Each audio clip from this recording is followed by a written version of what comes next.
3, 2, 1, boom. You're not going to be able to really see me, but you'll be able to hear me. This is the first time we check out the global energy rainbow. And so this is Energy Boom 101, dispatch from the patch 6, part 3. Part 1, if you'll remember, was the Symphony of Shale, introducing guest conductor Aubrey McClendon. Act 1, the Utica. Part 2 went over the Oklahoma energy companies we will follow on a daily basis, or at least attempt to.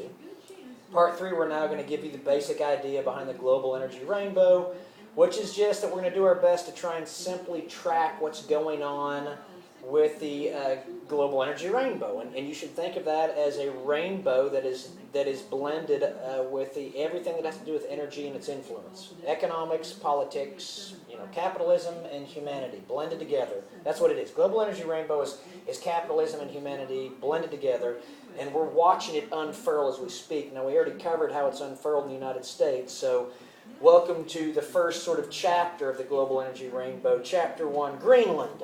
Because right now, a lot of countries are going to Greenland, so we're going to go over that real quick. But first, I want to highlight a few spots of the global energy rainbow so you can sort of see what's going on. Now, number 1, you're going to see up here old Vladimir Putin. That's because he runs Russia and he can kill you with his pinky by, apparently he can pull out your heart and show it to you before you die. Which is crazy, but wow, I wouldn't want that to happen. But here's the deal. Okay, so global energy rainbow, let's look at the big leaders of the global energy production itself. Well, who are we talking about here? We're talking about countries that pull out the oil out of the grounds. Number 1, the leader, Saudi Arabia, right here. Watch out for Stewie, he is moving. He's on the move. He's a little close to Vladipoo, but that's his call. Saudi Arabia, 11.7 million barrels a day. That's what they pump out. By the way, where do I get these facts? I don't know. I don't care. You can believe me. You don't have to believe them. I'm tired. Saudi Arabia, 11.7 Wall Street Journal, 11.7 million barrels a day. Number 2 is Russia. That's why Vladipoo's up there. 10.8 million barrels per day. Kill you with his pinky. Number 3, United States of America. Not as far behind as you would think. 10.3 million barrels a day. Nice little boom there. So this is the stage for the global energy rainbow. There's a huge rush on right now between 3 countries to see who can ramp up their oil production the most to feed the rest of the world. And China's basically consuming a lot of it, but everyone else is too. Although the United States is dropping with oil consumption, but that's another great side story. So that's how we're going to set up the global energy rainbow. What you need to know about this global energy rainbow is that, and everyone agrees, and I'm going to read you a quote from President Barack Obama because it will absolutely set the stage for how you should view the global energy rainbow. You should be amoral and not judge and just watch what's happening. This thing, everyone knows, the world knows it around, is guarded, nourished. The global energy rainbow is nourished, guarded by the 5th Fleet, the United States 5th Fleet. So ladies and gentlemen, welcome to the global energy rainbow, the U.S. 5th Fleet, because literally they keep the global supply of oil flowing, and it's in everyone's best interest, and that's why everyone allows us to do it and knows that we need to do it, and that's why we do it. But this is a global energy rainbow, guarded by the 5th and nourished by the 5th Fleet. Huge hot spots are obviously the Middle East, Saudi Arabia, leader of oil output. Not far behind Russia, Vladimir Putin. Most of his activities you can follow through Gazprom and Rosneft.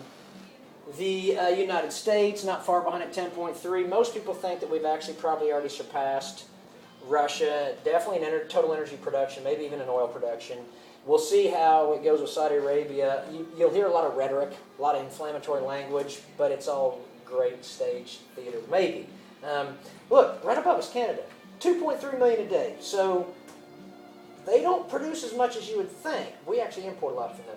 But, so now you have an idea about the global energy rainbow and what we're trying to do here. And we're going to start with Greenland. But before we get to that, and I think it's still under 10 minutes, I'm going to tell you about the global energy river of capital. Because that is something I had nothing to do with. And I just read it in the Wall Street Journal. And it's by a gentleman named, I believe his name is Maynard Holt of Tudor, Pickering, and Holt, which I'm sure is a wicked old school Houston energy money firm. And he gave a quote that the global energy river of capital is flowing our way, and I thought that was a wonderful quote and a great concept to describe capital the same way I'm trying to describe the energy rainbow. So we're going to incorporate this gentleman, and we're going to try and check in with him, get him on the horn, maybe he'll come on the show, to tell us about, so that's how we're going to track capital through the global energy rainbow. We're going to track the global energy river of capital, and let's get started, and then we'll shut this down. Lesson number 1, act number 1, Greenland. Okay, here's who all is going there, and here's what they're trying to get. The Brits are going there, and they want iron. They also are going to want to use Chinese laborers, I don't know if it's politically correct, but Chinese workers. The Scots are going there to explore for deep water oil and gas, as well as probably new Islay play. I know I'm on to them. The Canadians, they're in Greenland to look for rubies, I shit you not, rubies that they want to sell to the Chinese. Follow me here. And the Australians coming in the back way. Do you see them there? Boom, they're gone. And Jocko's with them, by the way. Coming in the back way, the Australians are in Greenland to look for rare earth. I don't even know what rare earth is, other than it was a great group back in the 60s and 70s. But so Act 1 of the Global Energy Rainbow is Greenland right now. The rush is on. Plenty of time for it to develop. We'll see it develop in other places. One place you'll see it develop definitely is in North America between Canada, the United States, and Mexico. There'll be quite a little strong alliance. It'll probably be a little sub-Global Energy Rainbow.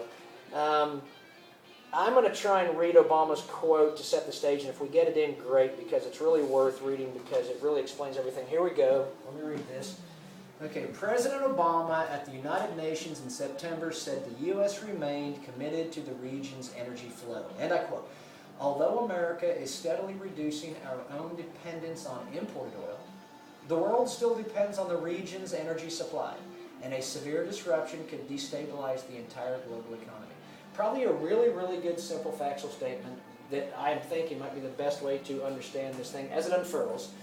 But that's it, and if you're wondering about OEDV, I told you this is absurd, and I'm pretty sure that Vladimir Putin actually controls Osage. I can't prove that, but I do think that somehow he's spinning the cotton candy in our brain.